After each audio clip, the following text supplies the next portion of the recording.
రూరల్లో ఇప్పటికి ఏమీ జరగలేదండి. అసలు డెవలపే లేదండి. కన్నబాబు గారు ఉన్నారంటే మొత్తం నాశనం చేశారండి.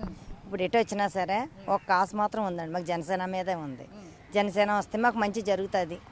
మా ఏరియాలో ఒక కుళాయిలు కానీ ఒక కాలువలు కానీ ఏమీ లేవు. జనసేన రావాలనేసి మేము అందరం అనుకుంటున్నామండి. ఎందుకంటే చాలామందికి పెన్షన్లు తీస్తారండి. ఇళ్ల స్థలాలు అంటారా, బీచ్ రోడ్లు ఇచ్చారు. ఆ స్థలాలు ఉంటాయో ఆ సముద్రంలో కొట్టుకుపోతాయో కూడా తెలియదు మాకు. తర్వాత ఎవరికైనా స్థలం ఇచ్చినా సరే ఆ స్థలం మాది ఎక్కువ మంచి చోట ఇచ్చండి స్థలం, అది మాకు ఎక్కువ రేట్ వస్తుంది అనేసి రెడ్డి అన్నాడండి. అది నేనే సాక్ష్యం అండి. నేను వెళ్తే జనసేన అభ్యర్థి ఎవరు? పంత నానాజీ గారండి. ఆయనే కావాలి అంటున్నారు మీరు. ఆయనే ఎందుకు కావాలి? ఆయనే కావాలండి. ఆయన చాలా మంచి పనులు చేశారండి. మీరు అడగండి, ప్రతి చోటుకి వెళ్ళి అడగండి. ఆయన మంచి పని చేశారో లేదో మీకే తెలుస్తుంది. ఇప్పుడు నన్ను ఒక్కదాన్ని అడగడం కదండి, ప్రతి చోటుకి వెళ్ళి అడగండి.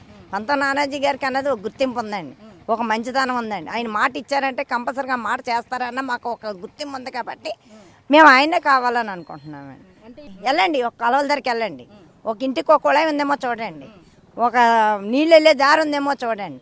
మీరు వెళ్ళి చూసిన తర్వాత అప్పుడు మీరు ఏదైనా మాట్లాడితే బాగుంటుంది తప్ప మీరు వీడియో పట్టుకొచ్చేసేసి వైసీపీ ఎలా చేసిందంటే ఏమీ చేయలేదండి. ఏమీ చేయలేదు. ఏదండి, ఒక నూనె ప్యాకెట్ కొంటే 60 రూపాయలు ఉండేది, ఈవేళ అదే నూనె ప్యాకెట్ 110 రూపాయలండి. మామూలు బతకాలంటే బతకక్కర్లేదా? వీళ్ళు బతుకులు వీళ్ళు చూసుకుంటున్నారు, వీళ్ళు కష్టపడి వీళ్ళు సంపాదనలు చూసుకుంటున్నారు. ప్రజల గురించి ఆలోచించే వాళ్ళే లేరండి. ఏంటంటే మాకు ఫస్ట్ చంద్రబాబు నాయుడు గారు రావాలండి. ఆయన వచ్చి మాకు కష్టాలన్నీ తీరుతారు. దాంతోపాటు ఈయన గ్లాస్ ఒకటి పవన్ కళ్యాణ్ గారు వచ్చి మాకు న్యాయం చేస్తారని మేము అనుకుంటున్నామండి. ఇప్పటికి వచ్చి మాకు అన్నది ఏదీ లేదండి. మా కొడుకు 5 సంవత్సరాల అయ్యంలో మా కొడుకు ఒక ఉద్యోగం రాలేదండి. ఆడ కష్టం మీద ఆడ తెచ్చుకుంటున్నాడు. పొద్దున్న వెళ్తాడండి, 3:30కి వెళ్తాడండి ట్రైన్ ఎక్కి, సాయంకాలం మళ్ళీ 9:30కి వస్తాడండి, మళ్ళీ 3:30కి వెళ్తాడండి. ఎక్కడున్నాయండి ఉద్యోగాలు అండి? ఆయన మాట తీరు, ఆయన 10 మందికి కష్టపడే ఆయనకన్నదో రూపాయి ఉందండి. ఒక్క సినిమా చేసుకుంటే చాలు కదండి. ఆయన ప్రజల్లోకి రావాలండి, రావాల్సిన అవసరం ఉందండి? లేదండి.